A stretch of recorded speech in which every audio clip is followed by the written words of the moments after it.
La realidad que estamos viviendo necesita puntos de vista o miradas distintas. Y ustedes nos han pedido además pues la presencia del siguiente invitado que ya voy a pedir que pase. Julio Anguita, por favor.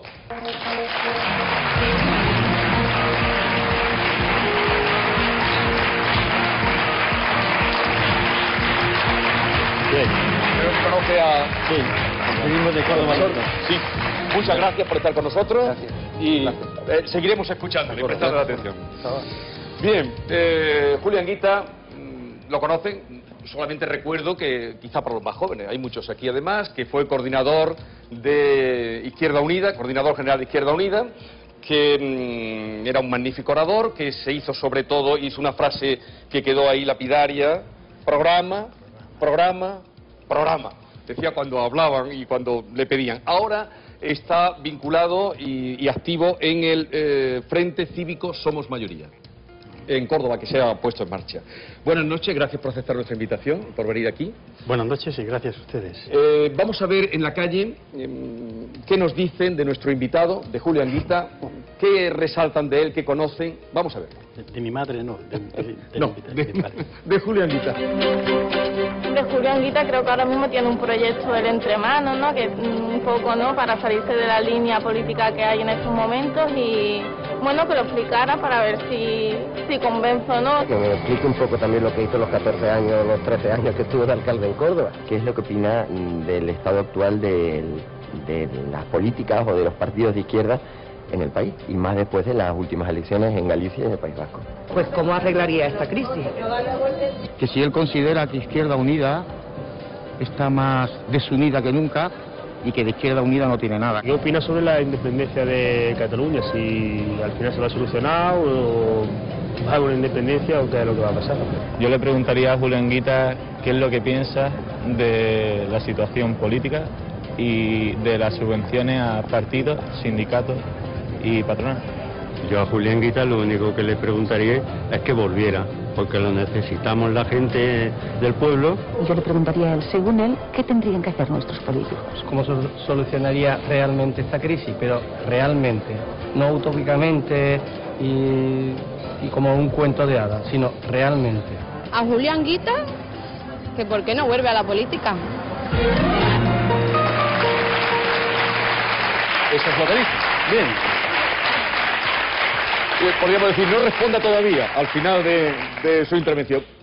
Vamos a empezar con las preguntas y Almería, a ver, Francisca Isabel, adelante. Buenas noches, mi nombre es Paqui, tengo 18 años, vengo de Almería y estudio periodismo.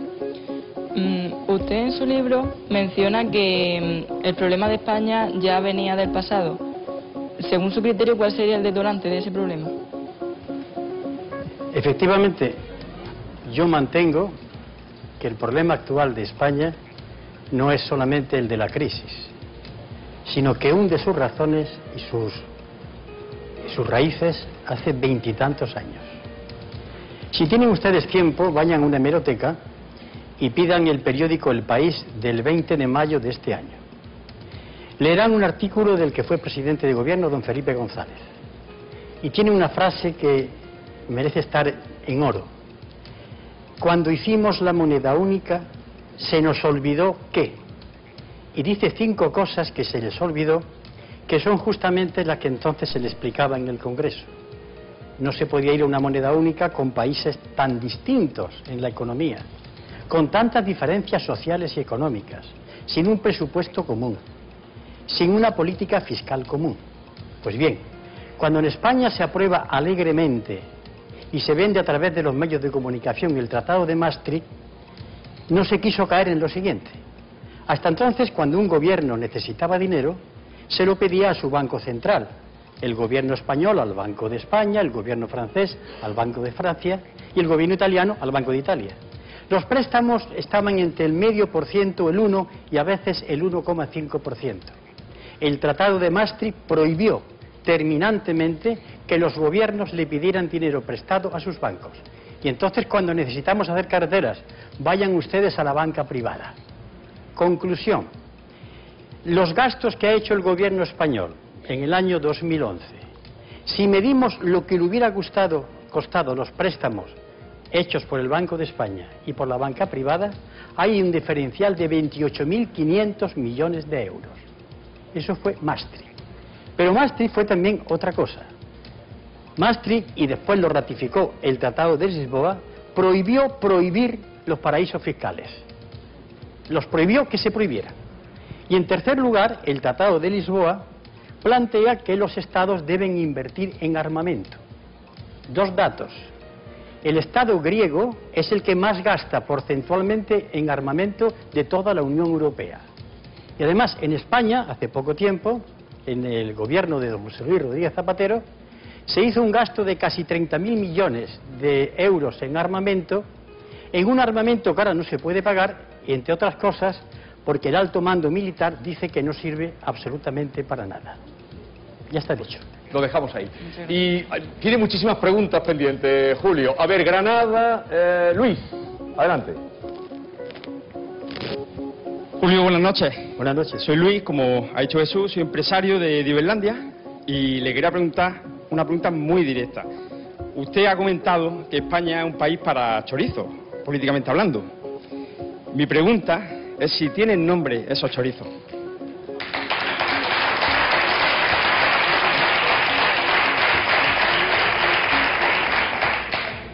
Lo primero es corroborar que efectivamente yo he dicho eso.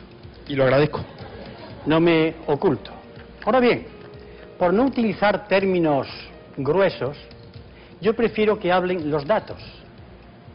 ¿Qué pensar de quienes han utilizado el dinero del pueblo andaluz y del pueblo español en los ERES? Yo no digo que sean los actuales acusados, que no han sido juzgados, pero alguien aquí ha trincado y se ha llevado dinero. ¿Qué calificativo le daríamos? Pero tengo aquí un dato que voy a leer, que lo daría en previsión. Esto es de un artículo del catedrático de varias universidades norteamericanas, español, Vicent Navarro, que trae unos estudios que hizo el Financial Times acerca de dónde va la gente que tiene dinero en nuestro país. Permítanme lo que se lo lee porque es muy breve. Resulta que un empleado de la banca suiza, enfadado con su patronal, dio un listado de personas que tenían dinero metido allí, dinero opaco. El primero era un tal don Emilio Botín, que tenía 2.000 millones de euros desde la época del final de la Guerra Civil. Pero a continuación daba 569, voy a poner españoles entre comillas. Les leo algunos. El padre del presidente de la Generalitat, el señor Artur Mas, José María Aznar, Dolores Cospedal, Rodrigo Rato, Narcís Serra, Eduardo Zaplana, Miguel Boyer, José Folgado, Carlos Solchaga, Josep Piqué, Rafael Arias Salgado, Pío Cabanillas, Isabel Tocino, Jordi Sevilla, Josu John Imaz, José María Michavila, Juan Miguel Villarmir, Anna Virulés, Abel Matutes. Ya está, porque vamos a seguir. Muchísimas gracias.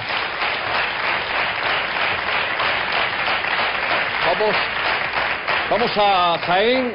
A ver, Mercedes, adelante. Buenas noches. Mi pregunta es cortita. La democracia ha sido secuestrada. Para que el poder vuelva al pueblo, la mayoría hemos de trabajar unidos, bajo un programa elaborado entre todos. Mi pregunta es la siguiente, señora Anguita. ¿La desobediencia civil puede ser una de las vías para recuperar la democracia? Estoy seguro que mucha gente en su casa y algunos poderes dirán, ahora este hombre no va a hablar de desobediencia civil. Sí, yo he dicho eso.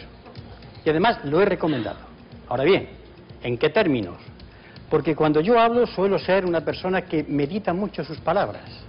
De tal manera que yo he dicho cosas muy gordas, pero no me han podido meter en la cárcel porque eran verdad. Entonces, ¿la desobediencia civil qué es? Que llega un momento en que la gente dice, no se puede cumplir la ley. Porque la ley a veces no es lo mismo que la justicia. Es más, hay leyes que no son justas. Lo que ocurre es que para hacer desobediencia civil hay que tener claro, primero, los conceptos. A mí no me gustan los rebeldes sin causa. La rebeldía con una causa, la que sea, y que intente que sea justa. Después, que la desobediencia la haga la inmensa mayoría del pueblo español. Entonces ya no es desobediencia, es la norma. Pero eso es cuando se llega a un estado de cosas en la que estamos ahora mismo, cuando vemos que se legisla de manera injusta. Como yo he dicho en algunos casos, en delito gravísimo de alta traición. Explicaré si me se pregunta. Entonces, ante estas circunstancias, al pueblo soberano no le queda nada más que ese acto. Pero para eso tiene que prepararse. No es cuestión de chillar, no es cuestión de insultar, no es cuestión de ocupar las calles, no, es cuestión reflexiva, serena. A mí me gusta mucho el agua mansa, porque esa se come la costa, se come lo que tiene que comerse. El torrente no sirve para nada. Así que mantengo eso que usted me acaba de preguntar. Muchas gracias. Vamos a Sevilla, Israel. Adelante. Buenas, soy Israel García, tengo 26 años, estudio Finanzas y Contabilidad en la Universidad de Sevilla y trabajo como modelo y azafato eventualmente. Y me dirijo a usted para decirle, usted ha afirmado que si confiásemos en los gobernantes que salen de las urnas, estamos perdidos. ¿Qué pasaría si una mayoría aplastante no votásemos o votásemos en blanco? Bien, también voy a hablar claro. Como ustedes saben, yo soy militante del Partido Comunista de España y de Izquierda Unida, y a lo mejor lo que yo digo ahora es tirar piedras contra mi tejado. Pero siempre he tenido en mi actividad política ser fiel a lo que creo, por encima de todo. En estos momentos, si alguien cree que salir de la crisis es cambiar de presidente de gobierno, mejor que lo olvide. ¿Por qué no? Si cree que votando a otra fuerza política de las minoritarias, no, sigue siendo minoritaria como Izquierda Unida, va a tardar mucho tiempo en que crezca ese arbolito. Si es votar PNV, Convergencia y Unión, son los que han votado esta política con el Partido Popular. Aquí no queda más remedio, y esto es muy duro, que acudir al pueblo soberano. Esto es muy bonito, porque el pueblo soberano está desunido, ¿eh? El pueblo soberano está encontrado unos contra otros. No tiene sentido de identidad. Hay que intentar dársela. Pero no es cuestión de decir como la gente, vamos a llevarnos bien. Eso es el buenismo. Hay que encontrar algunas medidas, que ya explicaré en su momento, que hagan que la gente se ponga de acuerdo. Porque en la pregunta creo que figura, y si no votamos, el día en que el 50 y tantos % del pueblo español vote en blanco, otro gallo va a cantar. Porque votar en blanco no es decir yo no voto o me quedo en mi casa, no, yo me levanto por la mañana, hago cola en la urna, deposito mi voto, aquí estoy yo y opino esto de todos vosotros. Está claro, ¿no? Vale, gracias. Claro. Bien. Hay un matiz porque en las últimas elecciones de la abstención prácticamente no se habla, cada vez se habla menos de la abstención. Usted hace el matiz de votar en blanco, que es bien distinto. Todo lo contrario de no votar. Vamos a Córdoba, a Pilar, adelante. Buenas noches, señora Anguita. En la contraportada del libro que usted escribió con don Rafael Martínez Simanca, dice El tiempo y la memoria, dice usted que ya es hora de refundar, regenerar y reconstruir Izquierda Unida o un proyecto similar. ¿Sigue pensando lo mismo? Primero, saludos paisanos, sin demérito a los demás compatriotas andaluces. Llevo ya muchos años planteando que las ideas políticas le pasa como a las cosas. Necesitan remozarse, necesitan podarse, necesitan que con las mismas ideas que son invariables, adaptarse al mundo nuevo, que no significa renunciar. Yo soy comunista, pero creo que mi ideario tengo que adecuarlo a la situación del momento, pero no dejo de serlo. Y creo que la izquierda está viviendo bajo las siguientes hipótesis. Para unos españoles la izquierda es los símbolos. El puño, la rosa, la O, el martillo, el puño que se levanta. Y yo siempre he tenido una cosa. Yo califico a una persona según lo que hace. Bien, levántame no el puño, a no ser que haga gimnasia, pero dime exactamente tú qué es lo que haces. Y me lo demuestras en la vida cotidiana, no en los discursos. Y la izquierda necesita reflexionar. Yo recuerdo que soy autor de una pregunta que hice en un foro político hace tiempo. ¿Cómo escribirían hoy, en el 2012, Carlos Marx y Federico Engels el manifiesto comunista? ¿Cómo lo escribirían? ¿Qué dirían ante una economía que está globalizada? ¿Qué dirían cuando ven que la clase obrera cada vez es más minoritaria porque lo que tenemos es una sociedad de servicios? ¿Qué dirían cuando vieran que la gente ha sido una seguidora desaforada del consumismo? ¿Dónde están los valores de humanización? ¿Dónde están los derechos humanos? Esta reflexión de la izquierda, de la derecha no quiero hablar, esa es la que en estos momentos no se ha asumido consecuentemente. ¿Cree usted que ahora mismo que algunas comunidades autónomas se están convirtiendo en reinos de taifa ingobernables? Bueno, yo fui un alcalde en aquella época que era una época épica. Y entonces todo el mundo nos quejábamos del centralismo de Madrid. Pero es que hay otros centralismos. El de Madrid capital, el de Sevilla capital, el de Barcelona capital. Es decir, las capitales de las comunidades autónomas, sus administraciones, han vuelto a ejercer un nuevo centralismo. Y en el año 79 decíamos que el poder de las instituciones estaba repartido en tres partes: administración central, administración autonómica y administración local. En todo esto, los pobres de siempre han sido los ayuntamientos y siguen siendo. Muchas gracias. Señora Anguita, una pregunta breve al hilo de lo que usted estaba haciendo de remozar cita. ¿A qué edad cree usted que deberían jubilarse los políticos? Depende. Hay algunos que no deberían estar nunca. Y otros...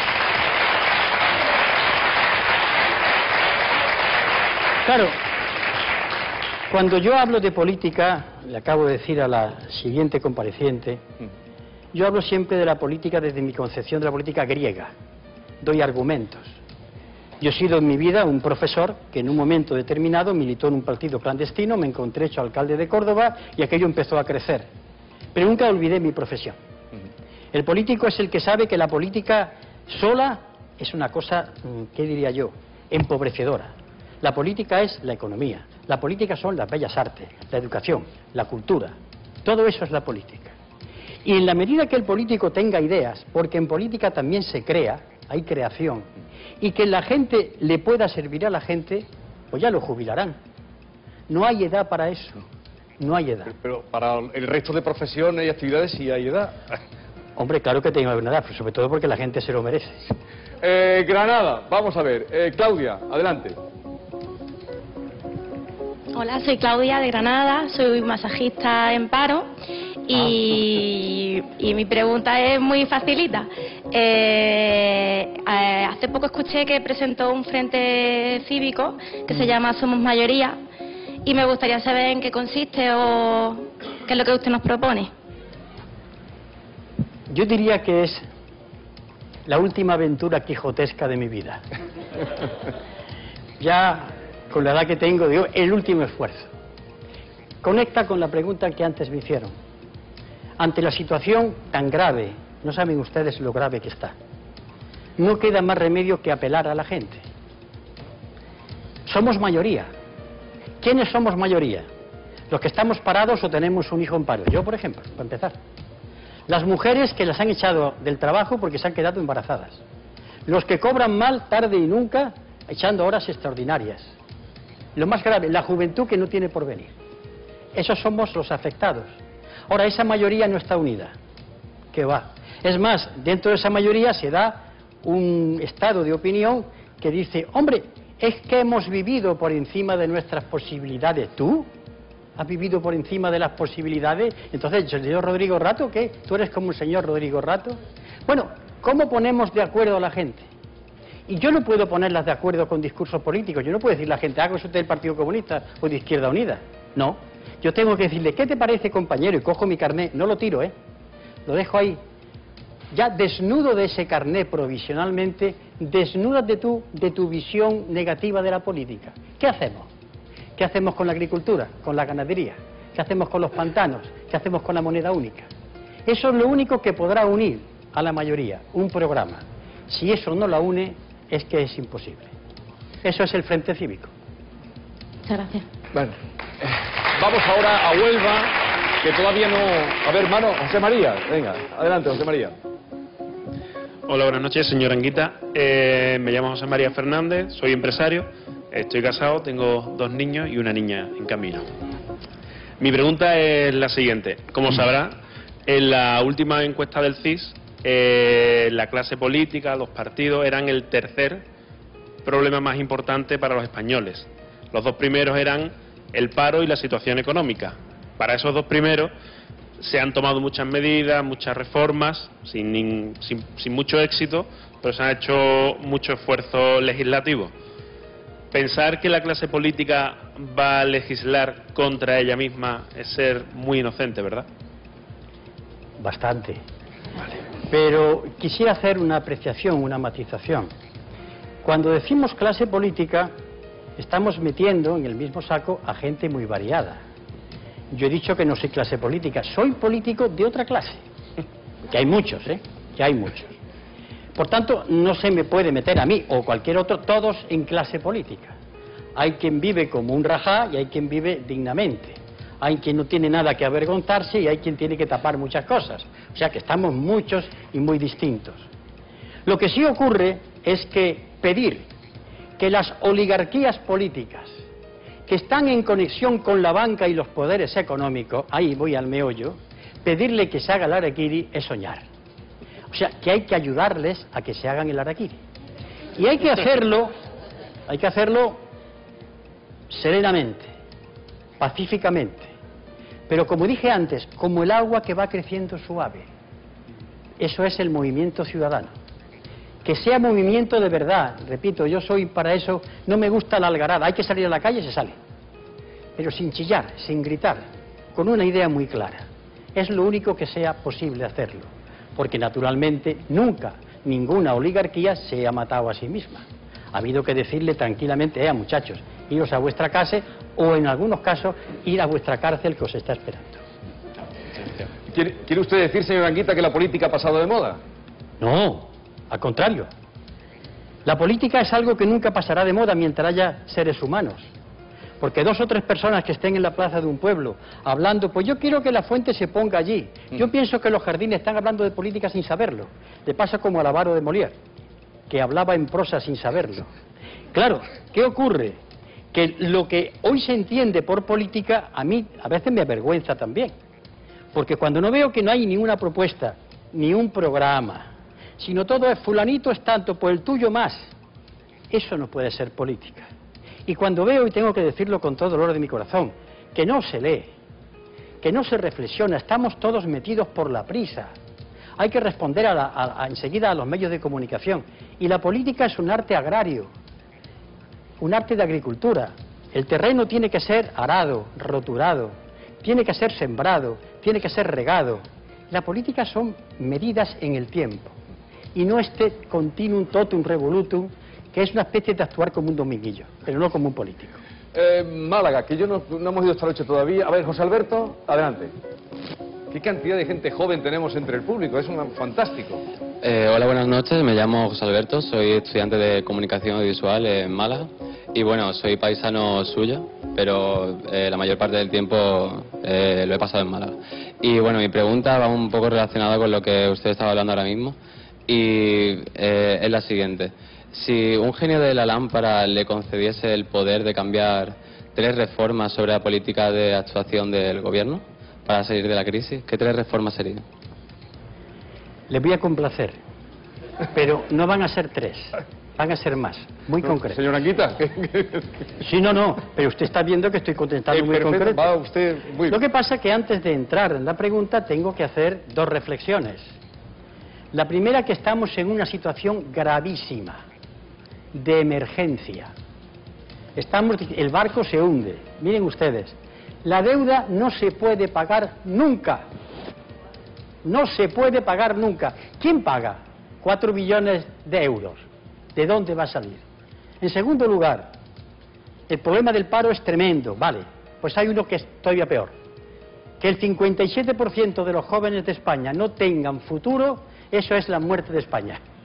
Porque ni van a tener pensión, ni van a tener trabajo, y van a comer mientras le viva el abuelito o el padre. Esto sí que es grave. Por tanto, las propuestas que yo voy a hacer parten de la situación de emergencia. No son fáciles, son duras. Y en segundo lugar, que el gobierno que las ponga en marcha tiene que tener 2 características. Una, valor, y otra, tener a la mayoría detrás como una piña. Si no, se lo merienda. Primera propuesta, por la facilita. Salario mínimo interprofesional, 1.000 euros. Pensión mínima, 1.000 euros.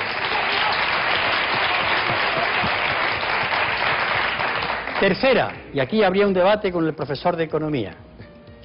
La deuda no se paga, se le hace primero una auditoría, porque en la deuda hay una cosa que se llama deuda odiosa.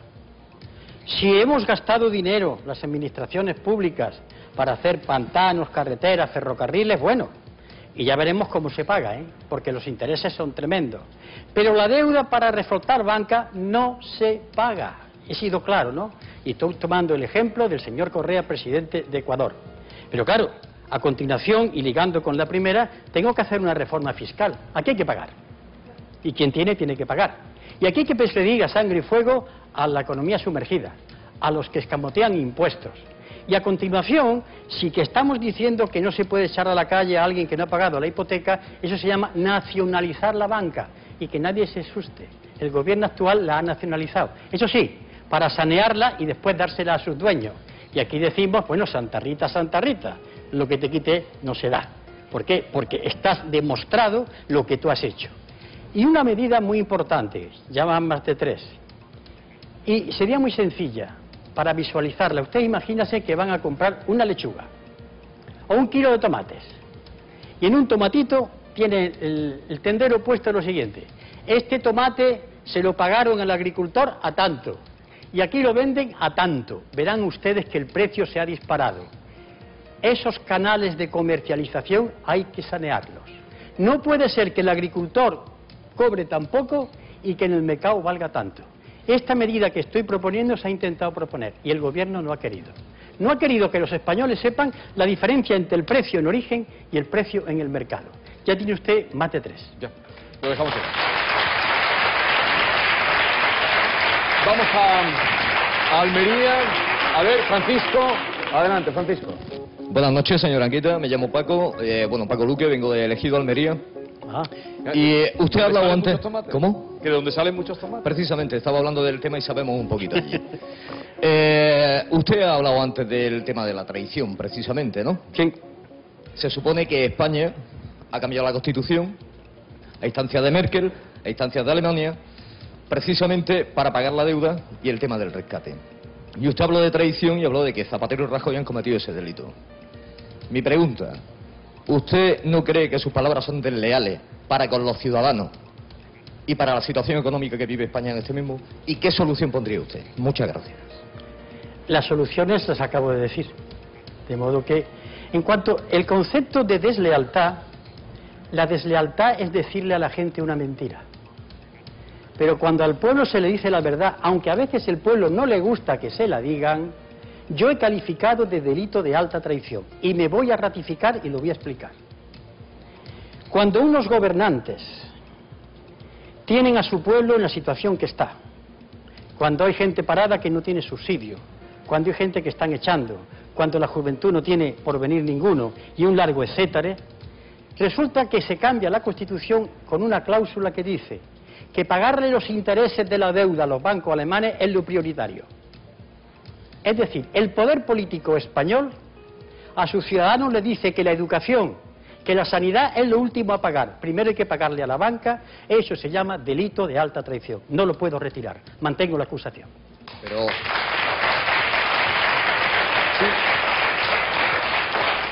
Solo un inciso. Si no se paga esa deuda, España no tendrá préstamo de Europa para salir adelante. Y son 900.000 millones de lo que estamos hablando. Usted es empresario, ¿no? No, ya quisiera yo. Soy locutor desempleado. Bueno, pues mire usted, para los empresarios de Elegido, ustedes saben que cuando se pide un préstamo, o en una casa cualquiera, ustedes no piden préstamo nada más que compran el coche, o compran una casa, o hacen una inversión. Pero ustedes se imaginan todos los días estar pidiendo todos los meses préstamos para acabar el mes. Que ya está bien de pedir préstamos. Pero ¿cómo es posible que todos los días se están pidiendo préstamos para pagar los intereses de los intereses que han generado los intereses? ¿A qué locura estamos conduciendo? Esto que lo expliquen los economistas y lo expliquen los matemáticos. Todos los días hay una emisión de deuda, pagando un ojo de la cara, ya lo dije al principio. No es lo mismo pedirle a un banco alemán que pedírselo al Banco de España, que ya no tiene esa potestad. En consecuencia, pedir préstamos, ¿cuándo se van a pagar? ¿En qué cantidad? ¿Saben ustedes que los intereses, voy a hablar de memoria, que tenemos que pagar al final de año son 45.000 millones de euros en concepto de intereses. ¿De dónde sale? Recortando hasta que llega un momento que lo que recortamos es el estómago. Y puede ocurrir que hay un momento uno no coma, pues dice, mira, se ha muerto cuando ya se había acostumbrado a no comer. Bueno, realmente creo que la deuda es un dogal. Pero cuidado, quien tiene más deuda en España son los bancos y las grandes empresas. El 57,6% de la deuda es de ellos. Después de las pequeñas empresas, un 20%. Y el Estado, ayuntamientos, diputaciones y administración central y comunidad autónoma, tiene el 19%. Muchas gracias. Vamos a Jaén. María José, a ti te va a tocar. Adelante. Buenas noches. Buenas noches. ¿Cree usted que con la entrada en supermercados y ocupaciones de fincas, con eso se está defendiendo los intereses de los trabajadores? Porque en algunos casos hemos visto en distintos medios de comunicación trabajadores de los mismos que estaban llorando, lo cual, no sé, parece un poquito contradictorio como mínimo. Pues también voy a hablar claro. Bien. Vamos a ver.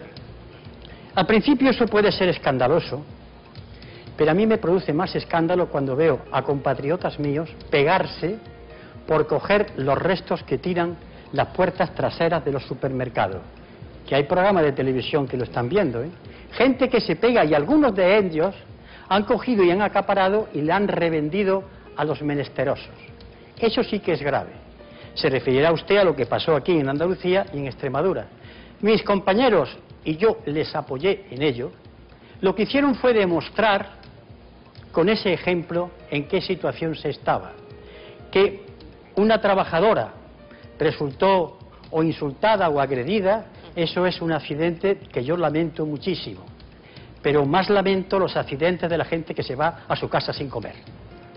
Por tanto, ese hecho, que sirvió para que se hablara de él y para que 3 ministros dejaran sus vacaciones por unos carritos, movió un poco la conciencia que no se mueve cuando vemos, repito, en las puertas falsas traseras de los supermercados, gente peleándose por la comida que se tira. O cómo está el fin de mes para muchas familias. Yo no sé cómo está Sevilla ahora. Me gustaría que se hablase de determinadas viviendas y barrios, o en Córdoba, o en Málaga, o en Almería. ¿Cómo vive la gente? Eso sí, para mí es grave. Lo otro, pues sentir y excusarme en la medida en que yo no participé directamente de esa trabajadora.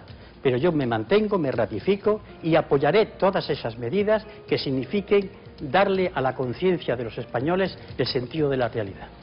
Entonces, ¿quiere decir que el fin justifica los medios? No, porque primeramente no robaron. Simplemente sacaron unas cosas para dárselo a la familia. Y además, siguiendo la tradición, este es un país católico, los grandes padres de la Iglesia y los tratadistas católicos dijeron que en caso de extrema necesidad no es pecado ni delito robar, porque primero hay que comer. Lo dice. Gracias, gracias. Vamos a Cádiz. Nazaret, que ha levantado la mano la primera. Adelante, Nazaret. Hola, buenas noches. Buenas noches. Llamo Nazaret Medina y yo también quiero hacerle una pregunta sobre la situación política que se vive en España. Cada vez son más las personas que no se sienten representadas por ningún partido político. ¿Es quizás porque ha desaparecido la derecha y la izquierda en este país y los partidos mayoritarios tienen los mismos intereses? Usted no sabe lo que acaba de preguntar. Hay algo. Esto es un lío. Hay mucha gente que no sabe dónde está. Para empezar, militantes de partidos políticos. Porque ha habido una confusión en la que todos han ido al centro. El centro es el lugar donde se han perdido las características ideológicas, la historia de las fuerzas políticas. Hubo un momento en España, allá por los años 90 y tantos, que todos hablaban del mercado, de la competitividad, del crecimiento sostenido, todos, menos unos cuantos, que éramos tachados de lunático y de mesiánico, cosa a la que estoy acostumbrado. Pues bien, hoy se ha perdido esa diferencia. Fíjese, en el campo de la socialdemocracia, Tony Blair llegó a decir, la izquierda es el ala izquierda del centro. Alain Mick, un pensador, senador y asesor del presidente Balladur, dijo lo siguiente: la democracia no es el estado natural de la sociedad, el capitalismo sí. Y así se han ido justificando, y daría incluso una anécdota que resume todo. En un debate que tuve el 18 de octubre del año pasado en la Fundación Canal, mi interlocutor era el consejero de Economía de la Comunidad de Madrid. Y me dice en un momento del debate: señor Anguita, desengáñese usted, la democracia llevada hasta sus últimos extremos conduce a la demagogia y al populismo. Y por tanto hay que ponerle elementos que corrijan eso. Yo le pregunté ingenuamente: ¿se referirá usted a los parlamentarios? ¿Se referirá usted a los tribunales? ¿Al Consejo General del Poder Judicial? No, a los mercados. Pues cuando todos, o casi todos, no todos, porque yo estoy rodeado de gente de mi fuerza política que todavía no han inclinado la rodilla ante el mercado, cuando todos se cubrieron como gente, creo yo, como estos que ven las cosas con la moda última ante el mercado, empezaron a perderse las diferencias. Por eso, cuando uno analiza fríamente las líneas de un partido mayoritario y otro, se dará uno cuenta que en un 90% coincide. Muchas gracias. Atendida. Córdoba, a ver, Juan Manuel, venga. Adelante. Buenas noches. Buenas noches. Es un placer preguntarle a un político honrado, porque de esto ya queda un poquito. Lo dice usted como si fuera una cosa extraña. Hoy en día, por desgracia, sí. Por desgracia, sí, porque no sería lo que desearíamos todos los que estamos aquí. Mi pregunta es la siguiente. Sé que usted defendió en su día la pinza política que practicó contra el Partido Socialista. Sé porque fue por ideología del tema de lo que sería la programación política que llevaba en su ideario de Izquierda Unida. Dicho esto, ¿cree usted que los pactos no naturales entre Izquierda Unida, PP, PSOE, PP en el País Vasco, en muchos municipios que son generalmente de izquierda y se alían para quitarle la alcaldía al PSOE, por ejemplo, Izquierda Unida con el PP, ¿cree usted que esos pactos no llevan a la confusión al pueblo llano y pensamos que son todos meramente intereses partidistas? Da igual, porque también salía el PSOE con el PNV, que son de derechas e izquierdas. ¿Cree usted que eso no crea confusión en el ciudadano y al final nos queda la idea de que todos son intereses y no hay ideología? Es curioso en su pregunta un matiz. Al hablar de Izquierda Unida, usted ha hablado de la pinza. Pero cuando ha hablado de PSOE, PP y otro, no ha hablado de la pinza, cuando realmente parecía que era lo mismo. Pero, sin embargo, le han atribuido desde hace tiempo el tema de la pinza. Nunca me lo han preguntado ante una cámara de televisión, nada más que usted el primero. Pues nunca se han atrevido a preguntármelo. Sería muy largo de explicar, pero voy para allá. Primeramente, yo no estoy en contra de que la gente pacte, porque ustedes pactan. Todos los días pactan con su mujer, y con sus hijos, y con el vecino, y con el trabajo. La vida es pacto, porque es la convivencia. O usted se encierra en su piso, no transijo. Con el de la escalera hay que llegar a acuerdo. Luego, no demonicemos los pactos. El problema no son los pactos, el problema es lo que se pacta. Esto sí que es grave. Cuando yo me pongo de acuerdo con otro para hacer algo que no es correcto, no que yo pacte. En política hay que pactar. Si yo no tengo la mayoría y tengo que buscarme el apoyo, pues busco negociar. El problema es si lo que yo negocio para estar en el poder es renunciar a mi alma política. Ahí está el grave delito. Y efectivamente, se han dado pactos contra natura en todos el arco político. Pero curiosamente, la pinza nos las colocaron a nosotros. Cuando yo tengo documentación que se puede demostrar que nos negamos a hacer una moción de censura a Felipe González cuando la pidió Aznar y diciéndole no. Y eso lo tengo yo documentado. Cuando se le ha ofrecido a Felipe González por 2 veces, vamos a negociar un programa, y lo tengo documentado, pero nos han puesto el tema de la pinza. ¿Por qué a nosotros el tema de la pinza y a los demás no se habla de la pinza? Pues se dice muy claro de dónde viene el tema de la pinza y a qué intereses sirve. Bien, muchas gracias. Vamos a seguir con Julio Anguita después de una pausa, y también va a estar con nosotros Gabriela Bravo inmediatamente después. No se vayan, sigan con nosotros, porque con Julio Anguita vamos a seguir, y Gabriela Bravo, fiscal y portavoz del Consejo General del Poder Judicial, también estará con nosotros. ¿Se puede beber agua? Bueno, ¿se la pido? Vamos a tomarla. Ah, que salimos. Sí. Ahora vuelvo.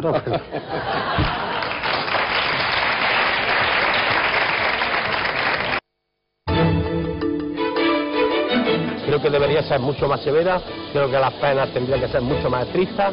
Vale muy barato el matar o el robar. De los pilares más fallidos de la democracia. Muy ciega y muy sorda.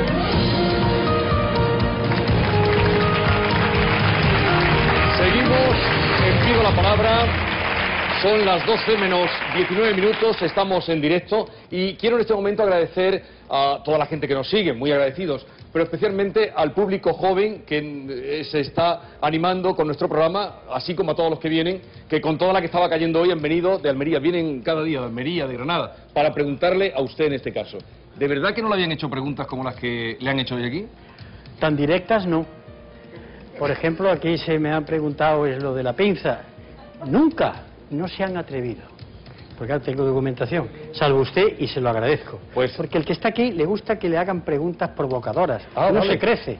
Muy bien. Cuando le hacen cosas tontas dice, vaya, claro. Aquí voy a contestar. Pues eso es lo que queremos, gente que hable claro y directo. Y vamos a irnos a Málaga. Bueno, invito a que sigan enviando preguntas a través de las redes sociales, que en un momento aparecerá Mar Barrera y las trasladará, ya han oído a Julián Guita, valientes y sin complejos. Málaga, a ver, Málaga, Belén, adelante, Belén. Buenas noches, me llamo Belén, como ha dicho Jesús Vigorra. Y a ver, hace unos días estuve leyendo en el periódico de La República que usted comentó que estaría bien que realizáramos huelga y protesta, pero Vale, que realizáramos huelga y protesta, pero que después de todo lo que hemos hablado esta noche en el plató, ¿cuál sería el siguiente paso para que el Estado nos escuchara todas nuestras propuestas y que se diera un voto a la ciudadanía, con lo que cuenta, con lo que pide? Bien, voy a no matizar porque yo he dicho eso, es verdad, usted está diciendo la verdad. No es que yo esté en contra de las huelgas, yo lo que digo es que una huelga es una lucha más global, es decir, que se convoque una huelga, a las que yo voy a todas, pero ya hemos terminado y mañana ¿qué? Hoy ya veremos, no, todo tiene sentido. Soy partidario de un plan global de lucha. Más claro, lo que tenemos delante de nosotros es el poder, que no es Rajoy, el poder es la banca, el poder es Botín, González, los poderes económicos, los señores presidentes de gobierno son los manijeros, los capataces. Al poder hay que plantarle otro poder, un pulso. Lo que ocurre es que este poder nuestro es todavía muy débil y tenemos que hacer músculo, irlo preparando. Y las huelgas, para mí, toda acción que debe ser reposada, se tiene que marcar en un plan de batalla. Voy a hablar en términos militares, ustedes me van a permitir. Cuando un militar planifica una acción, sabe que tiene aquí una batalla, allí tiene otra, pero él ha planteado un plan global. ¿A dónde quiero ir si la gano? ¿A dónde voy si la pierdo? Lo que no puedo es tener aquí una batalla y cuando la he terminado, ¿y ahora qué hago? Eso es lo que yo dije. Que teniendo en cuenta lo que hay enfrente, hay que hacer un plan de batalla ciudadano. ¿Y cuál sería ese plan de batalla? El que yo estamos intentando montar en el Frente Cívico. Aproveche, señor Anguita, aproveche. No, yo no... Es que yo entiendo que la gente tenemos que reflexionar y tenemos que conocer a los demás y saber lo que piden, pero ¿cómo hacemos que el Estado escuche nuestras propuestas? Si no es con huelga. El día que la mayoría vote en blanco, el día que se llenen las calles de gente pacífica, sin insultar a nadie, ni al presidente de gobierno, con propuestas, no con chillido ni insulto, nunca. Y cuando estemos cargados de razón, entonces, mientras sea una huelguecita por allá, una manifestación para acá, y yo lo entiendo a los que lo hacen, porque están hartos, pero eso no es nada, repito, la idea es que aquí hay un poder, y frente al poder hay que hacer otro contrapoder. Y esa es la tarea que hay que hacer, y es muy lenta, Y yo entiendo la desesperación de la gente, pero yo no sé decirle a usted otra cosa, de verdad, y como no sé decírsela, pues le digo la misma que llevo diciendo toda la noche. Belén, perdona, ¿qué edad tienes tú? Si no te Yo importa. 18 años. 18 años. ¿Tú habías visto alguna vez una entrevista con Julián Guita? ¿Lo habías visto en acción? Sí, bueno, he visto entrevistas con la de Salvado. Digo porque, sí, pero muy reciente, digo porque cuando él estaba con poder, el califa, le llamaban el califa de Córdoba. Sigamos, era un poco por ver que vieran ustedes con 18 años y con Julián Guita, al que reconocemos todos los que tenemos ya una edad. Vamos a Sevilla. Miriam, adelante, Miriam. Hola, buenas noches, señora Anguita. Buenas noches. Me llamo Miriam, soy profesora. Actualmente me encuentro en la bolsa de trabajo. Ya. Entonces, mi pregunta para usted era la siguiente. Usted, como docente, ya actualmente jubilado, ¿qué opina usted acerca de las medidas educativas que está aplicando el señor Wert? Con toda mi audacia y mi sinceridad, no quiero reproducir lo que pienso.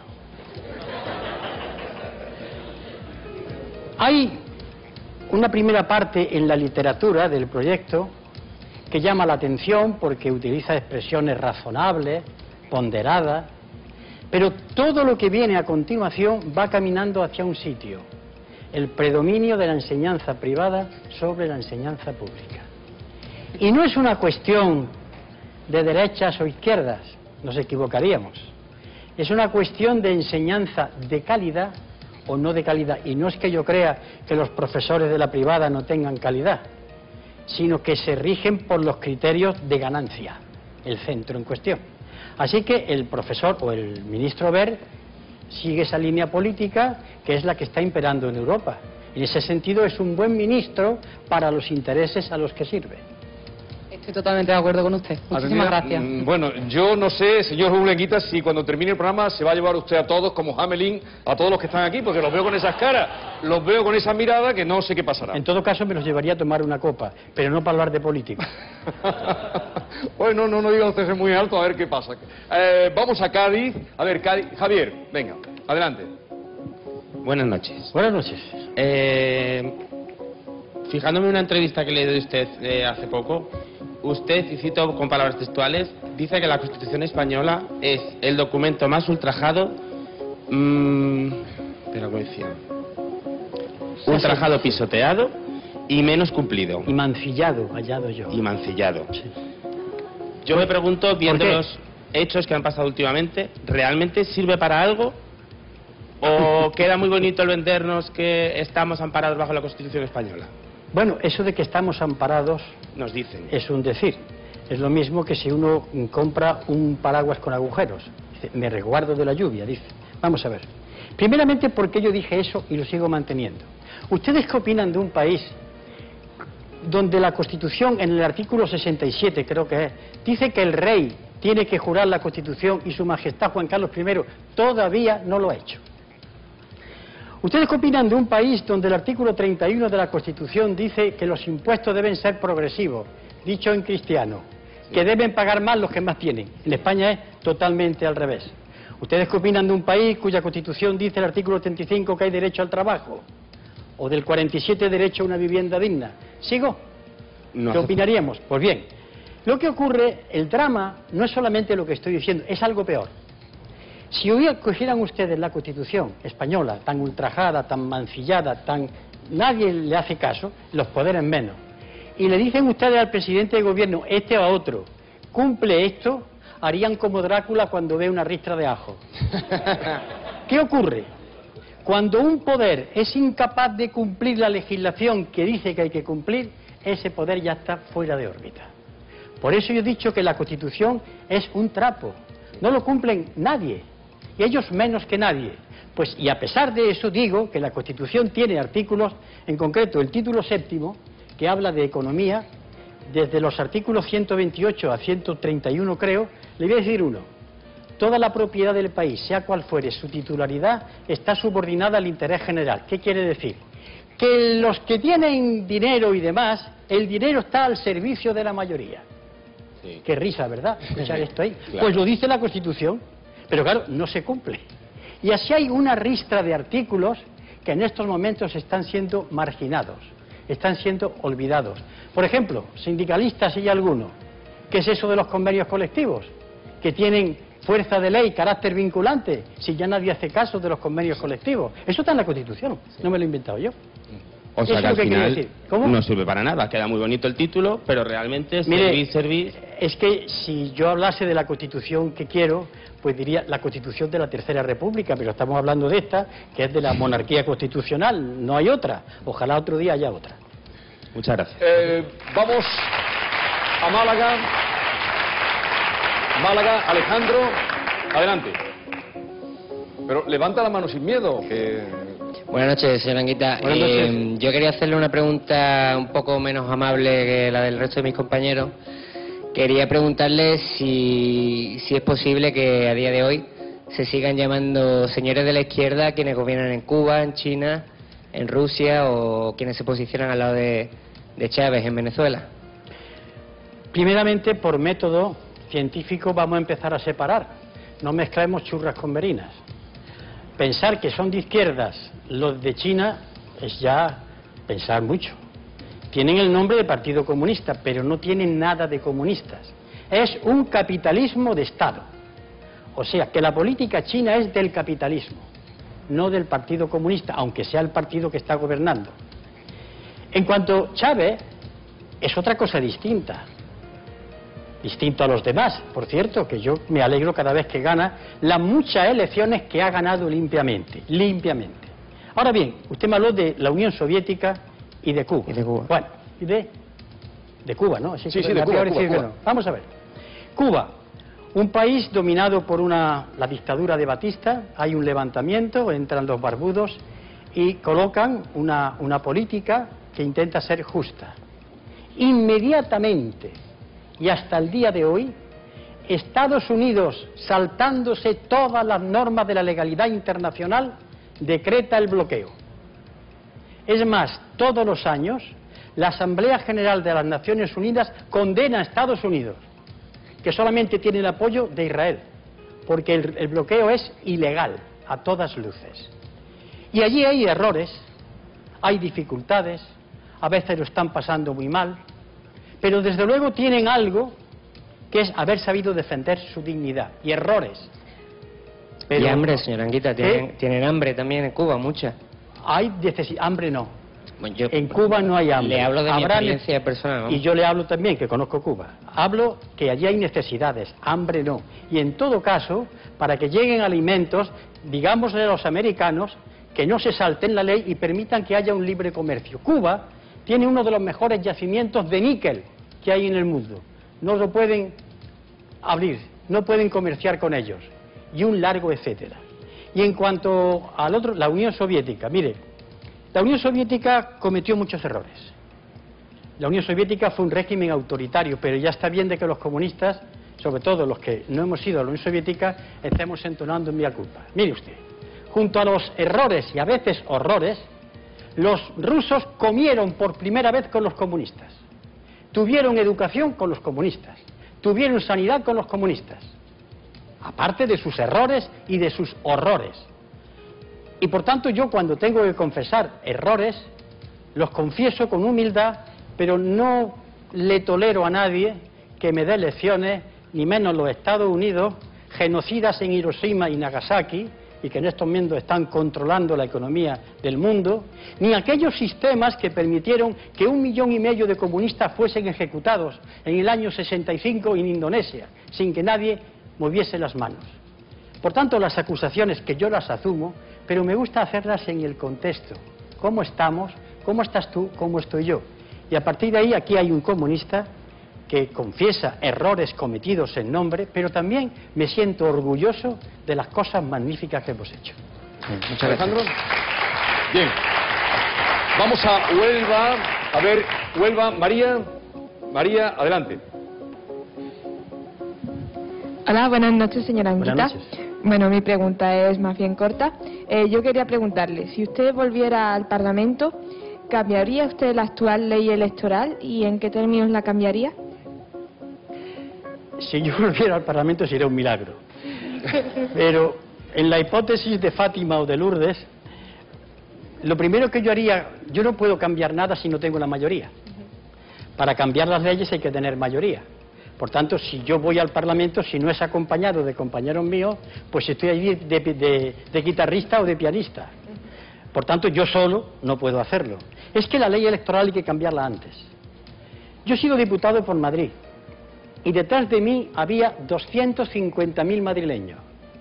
Detrás de cualquier diputado del PSOE y del PP había 55.000 y 67.000 respectivamente. Teníamos nosotros más gente detrás por las injusticias de la ley electoral. Es cierto, y hay que decirlo, que el Partido Comunista de España en su momento pactó esa ley.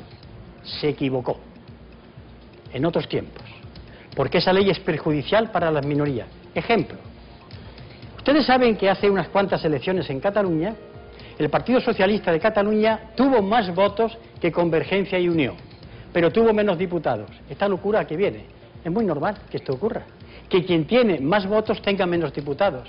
Esa ley hay que cambiarla, es urgente. ¿Por qué ley? Me gusta siempre criticar y poner alternativa. Por una ley estrictamente proporcional, teniendo a la comunidad autónoma como circunscripción electoral y con una cosa que se llama Colegio Nacional de Restos. Los restos que sobran se van repartiendo entre nuevos diputados. Por eso hay que cambiarlo, pero yo solito haría como tantas veces ahí, el ridículo. Hablaba y se iban a tomar café. Muchas gracias. Gracias, María. Vamos a Cádiz. A ver, Francisco Javier, adelante. Hola, buenas noches. Buenas noches. Soy Francisco Javier Arecón, regento junto con mi hermano gemelo un restaurante de comida rápida y mi pregunta es la siguiente. ¿Es España el alumno torpe de la clase que nos hace retrasarnos con el resto de la clase, en este caso la Unión Europea, porque no hace sus deberes? ¿O en el caso contrario, somos un país demasiado noble y bueno, no nos enteramos de nada y nos están engañando? Vamos a ver. Para los empresarios extranjeros que recibieron a trabajadores españoles cuando la gran inmigración, no somos tontos. Y trabajamos más que los primeros. Es más, en España se echan más horas que en los demás países de Europa, más que en Alemania. Que lo sepamos ya, los datos. Así que no somos más tontos. Lo que pasa es que hemos tenido una clase dirigente que no nos hemos merecido. Unos intereses económicos que han pactado contra los intereses generales, y también tenemos culpa, porque cuando hemos visto escándalos de ciertos políticos, los hemos vuelto a votar. Esto así. Por tanto, nosotros, complejo de inferioridad en cuanto a trabajadores, nada, en absoluto. Es más, los hombres que han estudiado, los jóvenes, en las universidades españolas, están saliendo a trabajar por ahí y se los rifan por la calidad de su funcionamiento y de su rigor intelectual y profesional. Ahora bien, la segunda parte de su pregunta era que ¿qué íbamos a hacer?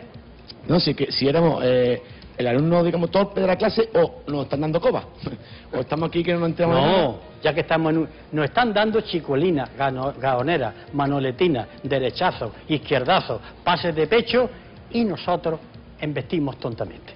Bien, llega este momento de ver y dar un aplauso a Mar Barrera, que nos trae las preguntas que llegan por internet. Hola, Mar. Buenas noches. No saludarle. Bueno, durante el debate, la verdad es que los seguidores de Pido la Palabra en Twitter y en el foro, pues están hablando mucho sobre el Frente Cívico que está usted impulsando y se preguntan qué nivel de confianza deposita en él para mejorar la situación política en España. Tienen también muchos interrogantes para usted sobre lo que piensa del funcionamiento de la economía y algunas decisiones, como el cambio de la peseta a la peseta del euro, que pudiera haber empeorado en vez de mejorado a lo mejor la situación, ¿no? Bueno, le lanzo 3 preguntas directamente desde casa.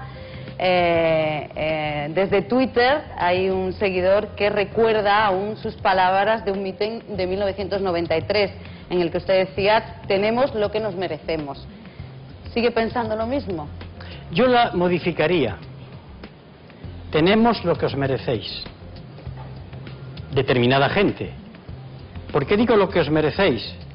Porque cuando un conjunto de españoles, ustedes perdonarán, pero yo hablo claro, no soy un hombre así timorato, porque cuando aquí hubo españoles, muchos, que estaban diciendo hace 20 años el desastre que venía, fuimos escarnecidos, vilipendiados, humillados, insultados, por todas partes. Por tanto, ahora estamos en los momentos que estamos. Este es un país al cual la Unión Europea le dio un sentido. Tú vas a ser el ladrillo, el turismo y salarios bajos. Y la industria que teníamos la vendimos y la malbaratamos. Por tanto, dije aquello, pero cambiándole en este momento. Y es hora que el pueblo español espabile, que se dé cuenta dónde está. Estamos en auténtico precipicio. Pero esto con los datos económicos en la mano. Ha habido meses en que no se ha podido pagar la seguridad social y se ha visto con angustia.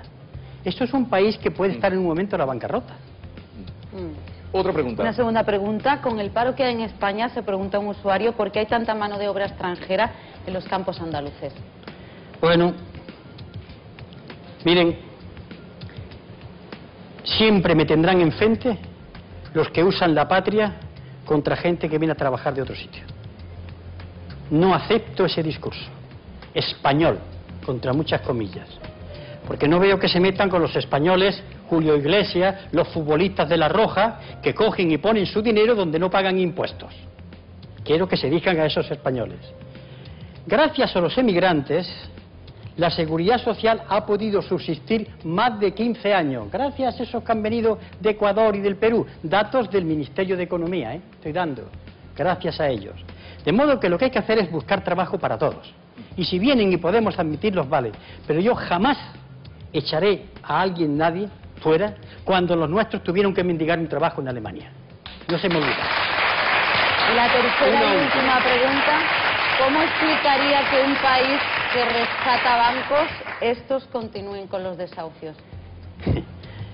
La pregunta es que como un país que rescata los bancos y siguen desahuciando. Eso es un misterio. Pero es muy fácil de decir. Usted se recuerda que he dicho antes del gobierno. El gobierno de España son los bancos. El señor Mariano Rajoy es el manijero del cortijo, el capataz. Y este es un problema de quién manda. El poder no suele ser el gobierno. El gobierno administra lo que el auténtico poder que está en la sombra le dice. Estamos discutiendo todos los días de que para qué sirven las elecciones. Si manda el Banco Central Europeo, que no ha sido elegido por nadie. Si manda el Deutsche Bank, si mandan los poderes económicos. ¿Quién ha elegido a los poderes económicos? Y una pregunta fría, terrible. Si los poderes económicos son los que mandan, perdónenle la expresión, ¿por qué puñeta hay elecciones? Que se presenten a las elecciones ellos.